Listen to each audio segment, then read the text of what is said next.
오늘은 맥주 감사 주일입니다. 올해 상반기에 하나님께서 베푸신 은혜와 사랑과 복을 깨닫고 감사하는 절기입니다.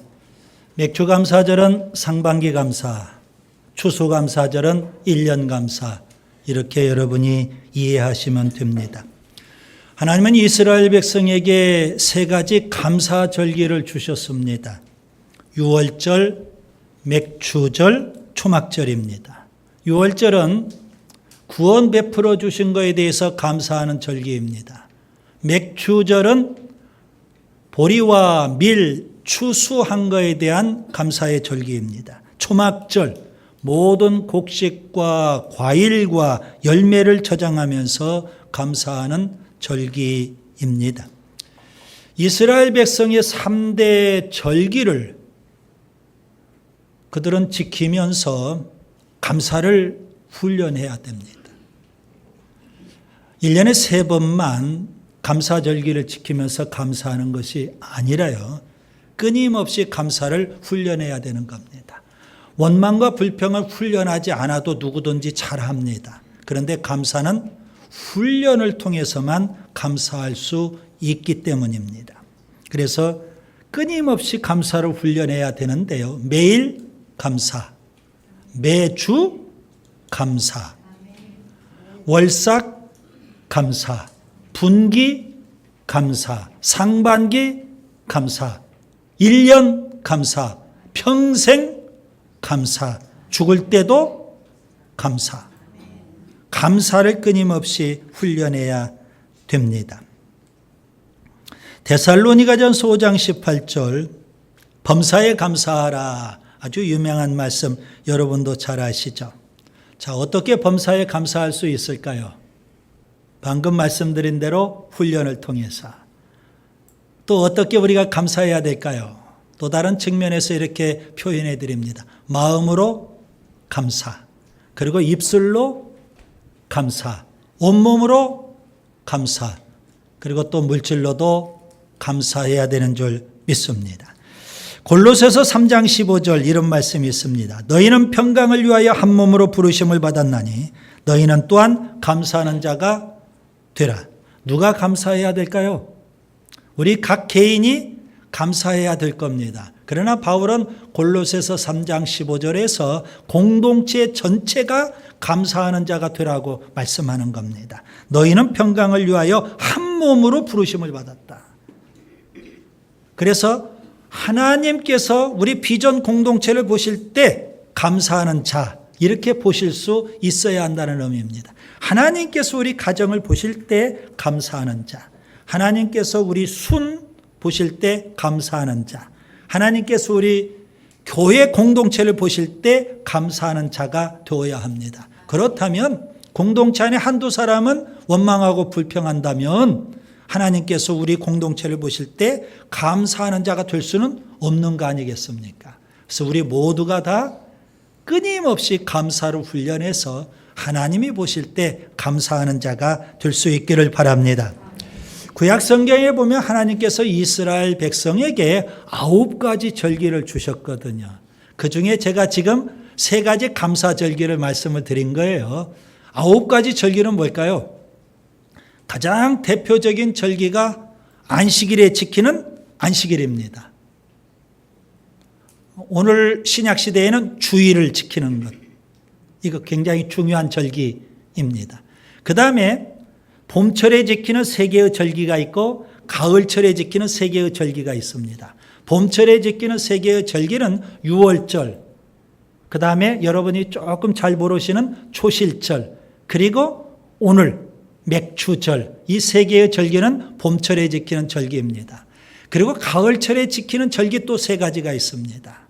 나팔절, 속죄일, 그리고 장막절, 이 3개의 절기는 가을철에 지키는 절기입니다. 그리고 지금 7개를 말씀을 드렸죠. 안식일과 함께 봄철 3개, 가을철 3개, 7개의 절기는 매년 그렇게 해야 되고요. 그리고 7년에 한 번씩 지키는 절기가 있어요. 안식년. 50년에 한 번 지키는 절기가 있어요. 희년. 전체 이렇게 9개의 절기가 있습니다. 자, 봄철에 지키는 절기 가운데 맥추절이 있기 때문에 이 시간 봄철에 지키는 절기를 좀 말씀을 드립니다. 어떤 분들은요, 제가 이렇게 이스라엘 백성, 구약시대 때 하나님께서 이스라엘 백성에게 주신 절기는 신약시대 때 오늘 우리에게는 맞지 않는 거다, 그렇게 생각하는 분들이 제법 많아요. 그래서 오늘 봄철에 있는 세 개의 절기만 갖고 이게 신약시대 때 우리와도 깊은 관련이 있는 절기라는 것을 말씀드리려고 하는 겁니다. 우리와 상관없는 절기가 아니에요. 유월절은 뭘까요? 이스라엘 백성이 애굽에서 430년 동안 노예 생활을 했어요. 거기에서 하나님께서 해방을 주셨죠. 구원을 주셨어요. 출애굽. 그걸 기념하면서 감사하는 절기가 바로 유월절입니다. 오늘 우리가 구원받았어요. 그렇죠. 신약에 오면 예수님께서 십자가에 죽으셨는데 그때 절기가 바로 유월절입니다. 그래서 구약의 절기와 아주 밀접한 관련이 있더라는 겁니다. 유월절 다음 안식일 다음 날, 이게 초실절입니다. 초실절. 초실절은 첫 열매를 드리는 절기예요. 자, 이스라엘 땅에서는 3, 4월경에 보리 추수를 합니다. 6, 7월경에는 밀 추수를 하게 돼요. 그러면 초실절 때는 밀이 아니라 보리 농사를 짓고 그 수확에 첫 열매를 드리는 거예요. 그래서 초실절 이렇게 표현을 합니다. 예수님께서 십자가에 죽으셨죠. 유월절 때입니다. 3일 만에 부활하셨어요. 그때가 바로 유대인의 절기로 초실절에 해당이 돼요. 그래서 성경에서는 예수님을 부활의 첫 열매 이렇게 표현하기도 하는 겁니다. 깊은 관련이 있더라는 겁니다. 그 다음에 맥추절입니다. 맥추절은 초실절 때부터 7주 후입니다. 그래서 77절이라고도 표현하고 7주 후 다음 날, 그래서 50일이죠. 그러면 오순절이라고도 표현합니다. 맥추절, 77절, 오순절 이렇게 표현하게 됩니다. 자, 맥추절인데요. 이게 77절이잖아요. 오순절이기도 하고. 이스라엘 백성이 출애굽을 했어요. 6월절입니다. 그리고 그들이 광야를 거쳐서 시내산에 도착을 하고 하나님과 언약을 맺고 십계명과 율법을 받아요. 그때가 바로 십계명을 받은 그때가 바로 출애굽을 한 지 50일째 되는 날이에요. 그래서 구약시대 때 하나님께서 맥추절, 77절, 오순절 때 율법을 주셨고요. 신약에 오면 오순절 날 하나님께서 성령을 주셨어요. 그래서 교회가 이 땅에 최초로 세워지게 돼요. 그래서 맥추절은요, 구약시대 때는 율법을 주신 그런 절기고, 신약시대 때는 성령을 주신 절기, 그리고 교회가 탄생한 교회 생일과 같은 그런 절기가 바로 맥추절, 77절, 오순절이 되는 겁니다. 자, 그러면 오늘 지금 맥추절인데요. 이 맥추절은 성경적으로 보면은 오순절 날 지키는 것이 정확한 겁니다.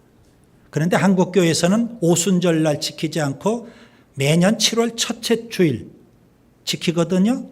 이것을 뭐라고 표현하냐면 절기가 한국교회 상황에서 토착화되었다, 이렇게 표현할 수가 있습니다. 맥추절을 한국적 상황으로 토착화시킨 겁니다. 두 가지 측면에서 토착화가 된 거예요. 하나는 오순절날이 아니라 7월 첫째 주일로 이렇게 맥추절을 지키는 겁니다. 또 하나는 밀 추수에서 첫 열매를 드리는 것이 아니라 한국적 상황에서는 보리 추수를 해서 첫 열매를 드리는 그런 절기가 됐어요. 그런데 최근에는 이제 농경 시대가 다 지나가고 정부화 시대에 우리가 살고 있는 거 아니겠습니까? 그래서 이제 뭐 보리 농사도 짓지 않아요. 그럼에도 불구하고 우리가 맥추절을 지키는 것은 한 해의 상반기 감사로 지키자, 그렇게 한국적 상황에서 적용을 하고 우리가 맥추감사절을 지키고 있는 겁니다. 그래서 여러분 맥추절, 우리가 성경에서 구약 성경에서 맥추절이라는 단어가 나오면 오해를 하시면 안 되는 겁니다. 맥추절 하면 우리는 보리를 먼저 생각을 해요. 보리. 그런데 유대인들은요, 밀을 생각하는 겁니다. 맥추절 때 밀의 첫 열매를 드리니까. 서두에도 말씀을 드렸죠. 이스라엘 땅에서는 3, 4월경에 보리를 수확을 하고 그 첫 열매를 드리는데 그때는 초실절이고 6, 7월경에 밀 수확을 해요. 그 첫 열매를 드리는 것이 바로 맥추절.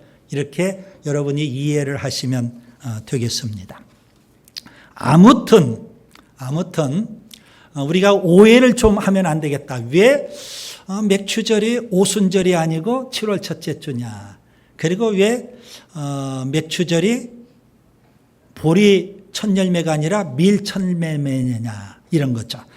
예를 들면 출애굽기 34장 22절에 우리가 가지고 있는 성경에 이런 표현이 있습니다. 77절 곧 맥추의 초실절을 지키고 그랬습니다. 거기에 77절 때는 맥추, 그렇죠.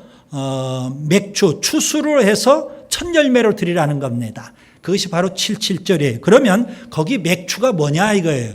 우리가 생각할 때는 보리로 생각하지만 유대인들은요, 밀로 여긴다는 겁니다. 그래서 새번역 성경에는요, 그걸 좀 더 정확하게 이렇게 표현했습니다. 너희는 밀을 처음 거두어 드릴 때에는 77절을 지켜라. 그래서 77절 때는 밀 수확을 하고 첫 열매를 드리게 되었다. 이렇게 보시면 되는 겁니다. 자, 오늘 본문 시편 79편입니다. 본문 13절 같이 한번 읽겠습니다. 우리는 주의 백성이요 주의 목장의 양이니 우리는 영원히 주께 감사하며 주의 영예를 대대에 전하리이다. 자, 마지막 부분 주의 영예를 대대에 전하리이다. 이걸 새번역에서는 이렇게 표현했어요. 13절을 제가 새번역 성경으로 한번 읽어드리겠습니다. 그때에 주님의 백성, 주님께서 기르시는 양떼인 우리가 주님께 영원히 감사를 드리렵니다. 대대로 주님께 찬양을 드리렵니다. 마지막 부분이 대대로 주님께 찬양을 드리렵니다. 이렇게 새롭게 번역이 됐어요. 그래서 저는 오늘 설교 제목을 감사, 찬양 이렇게 표현한 겁니다. 영원히 감사를 드리겠습니다. 대대로 찬양을 드리겠습니다. 시편 저자가 13절에 그렇게 다짐을 했거든요. 그래서 감사, 찬양 이렇게 설교 제목을 정했고요. 오늘 79편을 좀 더 우리가 자세히 살펴보면 세 가지 내용이 담겨 있어요. 그래서 세 부분으로 나눌 수 있거든요. 첫 번째 부분은 1절부터 4절까지 시편 기자가 탄식하고 있는 내용입니다. 두 번째 부분은 5절부터 12절까지 기도하는 내용입니다. 그 다음에 세 번째 부분은 13절 결단하는 내용입니다. 그래서 여러분 이 세 가지는 단계별입니다.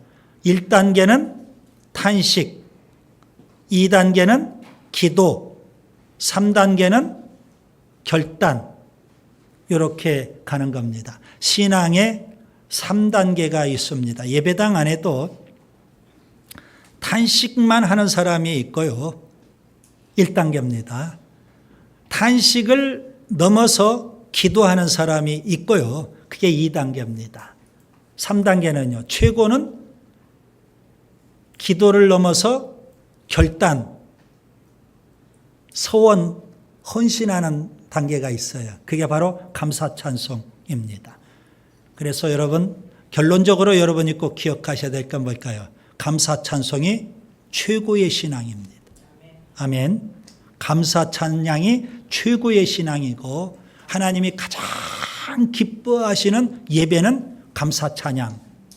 이렇게 보시면 되는 겁니다. 자, 첫째 본문 1절부터 4절 시편 기자는 탄식합니다. 아마 우리도 탄식하는 사람들이 많을 거예요. 자, 시편 기자는 뭐 때문에 탄식하고 있을까요? 1절부터 보시면 이방인이 이스라엘 땅에 들어와요. 성전이 더럽혀져요. 예루살렘이 돌무더기가 돼요. 그러니 예루살렘 성전도 다 무너져 버렸어요. 주의 종들이나 성도들이 죽어요. 그리고 그들의 피가 예루살렘 사방에 물처럼 막 흐를 정도예요. 그리고 그들의 시신을 아무도 매장해 줄 사람이 없어요. 이스라엘 백성은요, 겨우 살아남은 이스라엘 백성은 주변 사람들에게 비방과 조소와 조롱을 당하고 있는 상황이에요. 자, 이스라엘 역사에서 언제 이스라엘 백성이 이런 일을 겪었을까요? 구약 성경을 우리가 살펴보면 아마도 바벨론 침공 때였을 거다 추정해 볼 수가 있어요. 바벨론 제국이 남쪽 유다를 침공해 와서 이런 끔찍한 일들이 벌어지게 된 겁니다. 그렇다면 본문 1절 여기 이방 나라들은 바벨론 제국을 가리키는 겁니다. 그리고 본문 4절에 우리 속에 누가 담겨 있어요? 시편 기자가 담겨 있는 겁니다.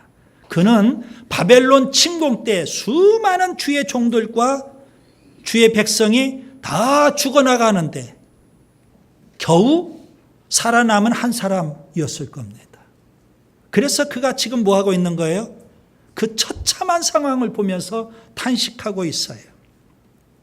너무나도 비극적이고 너무나도 절망적이에요. 희망은 없고 앞이 캄캄해요. 너무 끔찍하고 너무 처참한 상황에 직면해 있는 거예요. 그걸 보고 어찌 탄식하지 않을 수 있을까요? 구약에 보면 요셉이라는 인물이 나와요. 아버지의 사랑을 독차지하며 행복하게 어린 시절을 보내요. 17살 때 갑자기 행복이 사라지고 불행이 찾아와요. 고난의 삶을 살게 돼요. 형들의 미움을 받고 형들이 애굽의 노예로 팔아먹어 버렸어요. 아버지를 속이고. 어느 날 갑자기 노예가 됐어요. 비참한 노예 생활을 해요. 그런데 또 엎친 데 덮친 격으로 더 억울한 일을 당했어요. 억울한 누명을 뒤집어 쓰고 감옥에 갇히게 됐어요.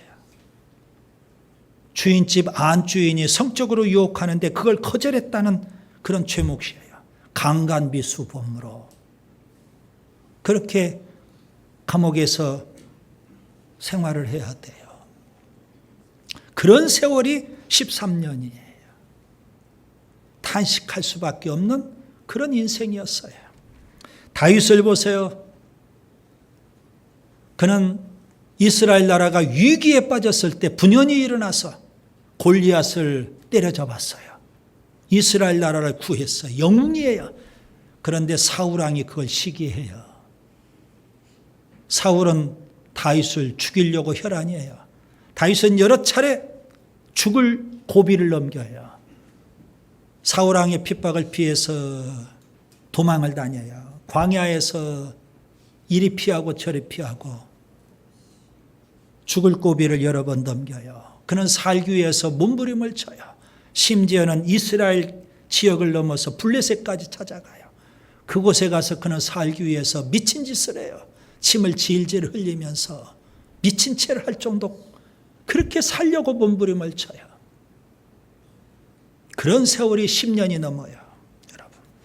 그는 이런 고백을 하죠. 사무엘상 20장 3절에 나와 죽음 사이에는 한 걸음입니다. 그 정도예요. 시편 23편 4절에는요. 사망의 음침한 골짜기를 다닌다. 이렇게까지 고백할 정도예요. 탄식할 수밖에 없는 인생이에요. 하박국을 보세요. 암울한 시대에 그가 살아요. 가진 게 없어요. 하박국 3장 17절 무화과나무가 무성하지 못하고 포도나무에 열매가 없고 감람나무에 소출이 없고 밭에 먹을 것이 없고 우리의 양이 없고 외양간에 소가 없어요. 탄식할 수밖에 없어요. 너무 처참하고 너무 끔찍하고 암담한 그런 상황이에요. 우리도 마찬가지죠. 우리나라도 보면 일제시대 때 너무 힘들게 살아왔어요. 교회는 다 문을 닫아야 되고요. 핍박을 받았어요. 그 고난을 조금 이기고 숨 쉴만 하니까 6.25가 터져서 더 힘든 세월을 보냈어요. 6.25를 좀 수습하는가 했더니 박정희의 독재 정권이 들어서서 유신과 독재로 온 국민을 또 힘들게 했어요. 수많은 젊은이들이 죽어나갔어요. 전두환 시대 때는 더 말로 할 것도 없어요.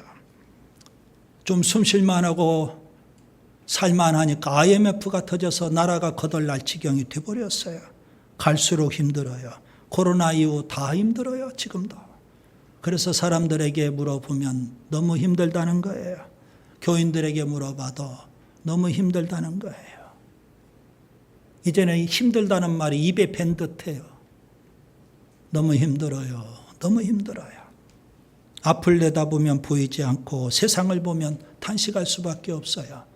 그래서 시편 저자는 이렇게 노래하는 듯해요. 시편 42편 11절. 내 영혼아 내가 어찌하여 낙심하며 어찌하여 내 속에서 불안해하는가. 예배당 안에도 앞이 캄캄해서 탄식하는 분들이 분명히 있어요. 그 다음에 두 번째, 여러분 본문 5절부터 12절 보세요. 시편 기자는 기도를 합니다. 시편 기자는 앞을 보고 주변을 보고 세상을 보면 탄식할 수밖에 없지만 탄식을 넘어 그는 하나님께 기도를 드립니다. 소망을 하나님께 두기 때문이에요. 그는 단식의 자리에서 분연히 일어납니다. 하나님께 세 가지를 놓고 기도를 해요. 첫 번째 기도는 본문 5절이죠. 하나님의 진노를 그쳐달라고 기도하고 있습니다. 하나님의 진노 때문에 다 탄식하며 죽어가니까. 두 번째 본문 6절과 7절, 10절, 12절에 보면 하나님의 진노를 대적들에게 쏟아부어달라고 기도를 하고 있어요. 그 다음에 세 번째 본문 8절과 9절, 11절에 보면 조상들과 자신들의 죄를 사하여 달라고 구원해 달라고 기도하고 있습니다. 너무나도 많은 사람들이 바벨론 침공을 받고 죽어가고요. 피 흘려 죽어가고 그리고 포로로 끌려가 버렸어요. 성전은 무너졌고 예루살렘은 돌무더기가 되어버렸어요. 너무 처참해요. 너무 끔찍해요. 너무 암담해요.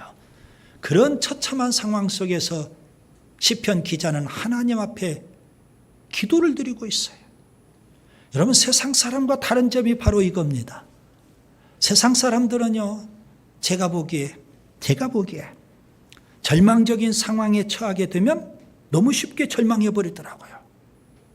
낙심할 만한 상황에 처하게 되면 너무 쉽게 낙심을 해요. 포기할 만한 상황이 되면 너무 쉽게 포기해 버려요. 오히려 제가 볼 때 이상할 정도로. 저는 그래서 이렇게 해석을 해보는 거예요. 그들은 절망적인 상황이 오기 전에 이미 절망하려고 준비가 된 사람이에요.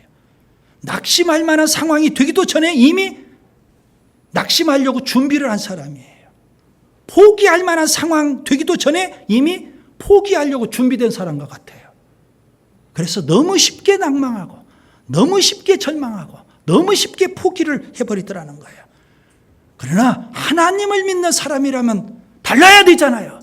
시편 기자처럼 탄식을 넘어 기도할 수 있잖아요. 야고보서 5장 13절 너희 중에 고난당하는 자가 있느냐? 그는 기도할 것이요. 너희 중에 고난당하는 자가 있느냐? 탄식할 것이요. 이건 세상 사람이에요. 너희 중에 고난당하는 자가 있느냐? 그는 기도할 것이요. 그 하나님은 어떤 분이실까요? 이제 조금 뒤에 말씀을 드릴 거예요. 복음성 가운데 이런 노랫말이 있어요. 기도할 수 있는데 왜 걱정하십니까? 기도하면서 왜 염려하십니까? 기도할 수 있는데 왜 실망하십니까? 기도하면서 왜 방황하십니까? 기도밖에 없어요. 이스라엘의 역사를 보면은요, 기도로 승리하는 역사들이 많아요. 역대하 13장에 유다의 아비야 왕 때예요. 북이스라엘이 80만 대군을 이끌고 남쪽 유다를 침공해 왔어요. 80만 대군이에요. 그런데 기도로 80만 대군을 물리쳤어요. 역대하 14장의 유다의 아사 왕 때입니다. 구스의 100만 대군이 유다를 침공해 왔어요. 100만 대군이. 기도로 100만 대군을 물리쳤어요.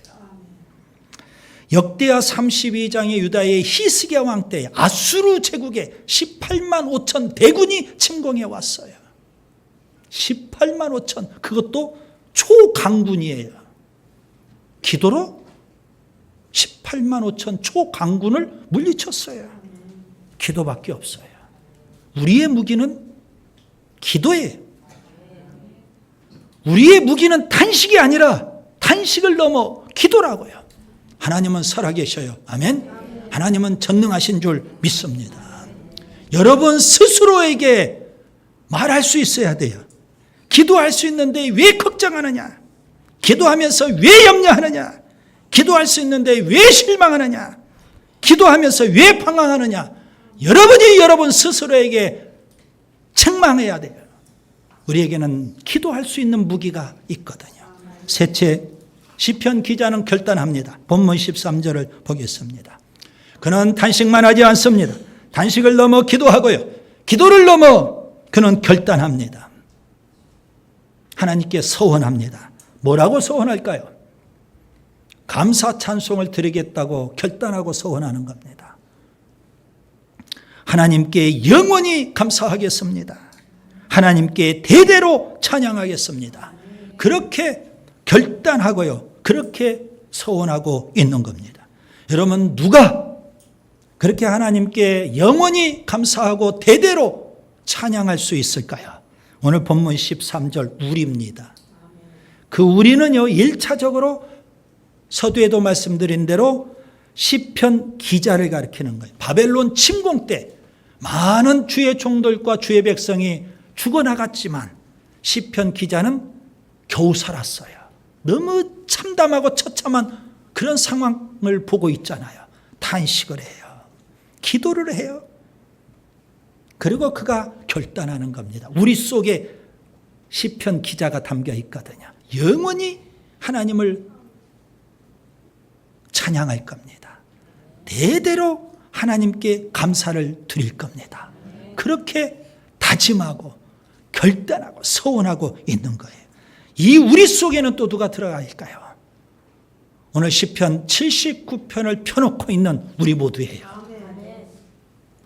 우리가 탄식만 하고 있어야 되겠습니까? 세상 사람과 똑같죠. 기도만 하고 끝날 겁니까? 아니에요. 아직 하나님께서 우리에게 회복의 은혜를 주시지 않은 것 같아요. 그럼에도 불구하고 시편 기자처럼 우리가 서원하면 되는 거예요. 믿음으로. 그래서 여러분 맥주 감사절이 7월 첫째 주일에 지키게 돼요. 7월 마지막 주에 지킨다면 이렇게 해석해 볼 수가 있겠죠. 지난 상반기 동안에 베풀어 주신 것에 대해서 감사하면 돼요.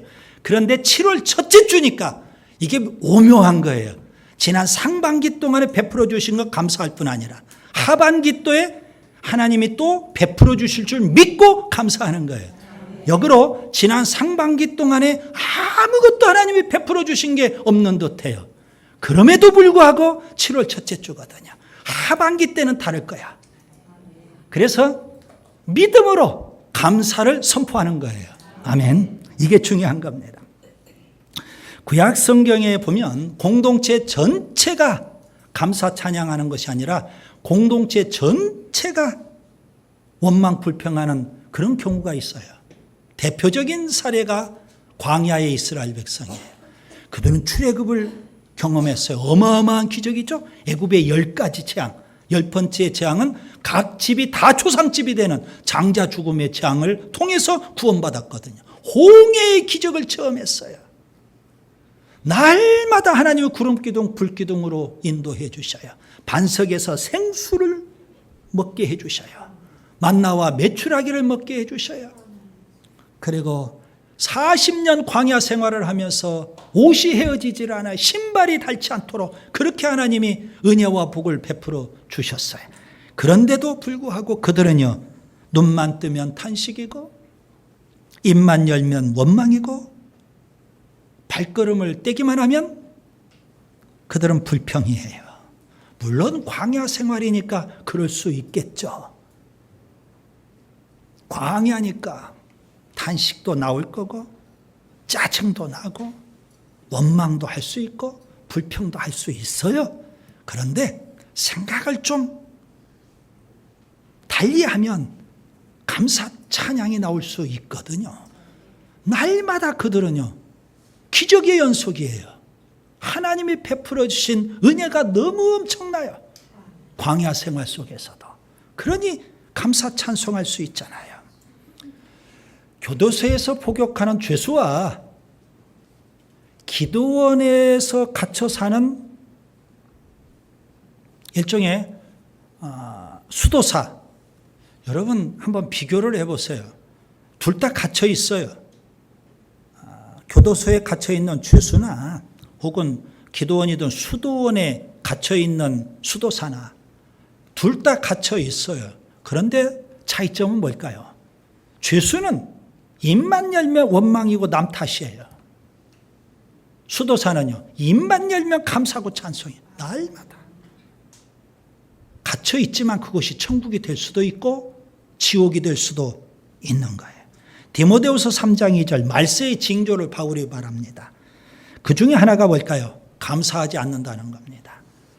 현대인들은요 더더욱 감사하지를 않아요. 은혜를 몰라요.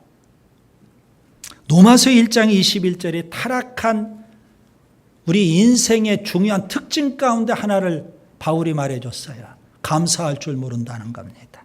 하나님께 감사할 줄을 몰라요. 여러분 본문 13절의 표현대로 주님의 백성이신지요. 주님의 통치와 인도를 받는 주님의 백성이신지요. 주님의 백성이라면 마땅히 영원히 감사를 드리는 게 당연한 거예요.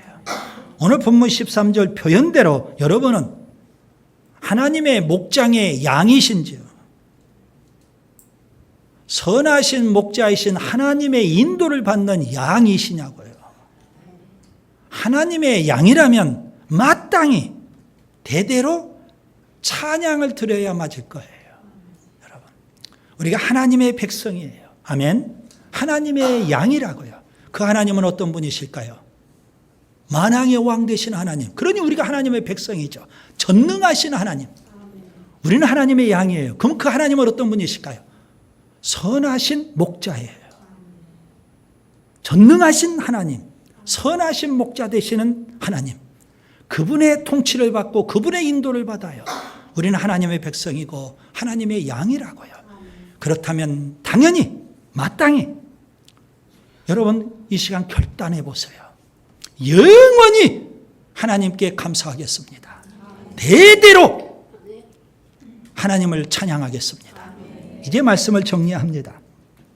오늘은 맥주감사절입니다. 하나님은 구약시대의 이스라엘 백성에게 시내산에서 말씀을 주셨고요. 신약시대의 교회 공동체에 성령을 부어주셨어요. 그리고 우리 공동체에 올 한 해 특별히 상반기 동안에 많은 은혜와 사랑과 복을 주셨어요. 물론 탄식할 수밖에 없을 정도로 하나님으로부터 받은 것이 별로 없다고 여겨지는 사람도 있을 거예요. 너무 힘들고 어려운 삶을 우리가 사니까요. 그러나 탄식하고 끝나지 말자는 겁니다. 하나님 앞에 기도해야 돼요. 기도하고 끝나지 마세요. 결단해 보세요. 서원해 보세요. 영원히 하나님께 감사를 드리겠습니다.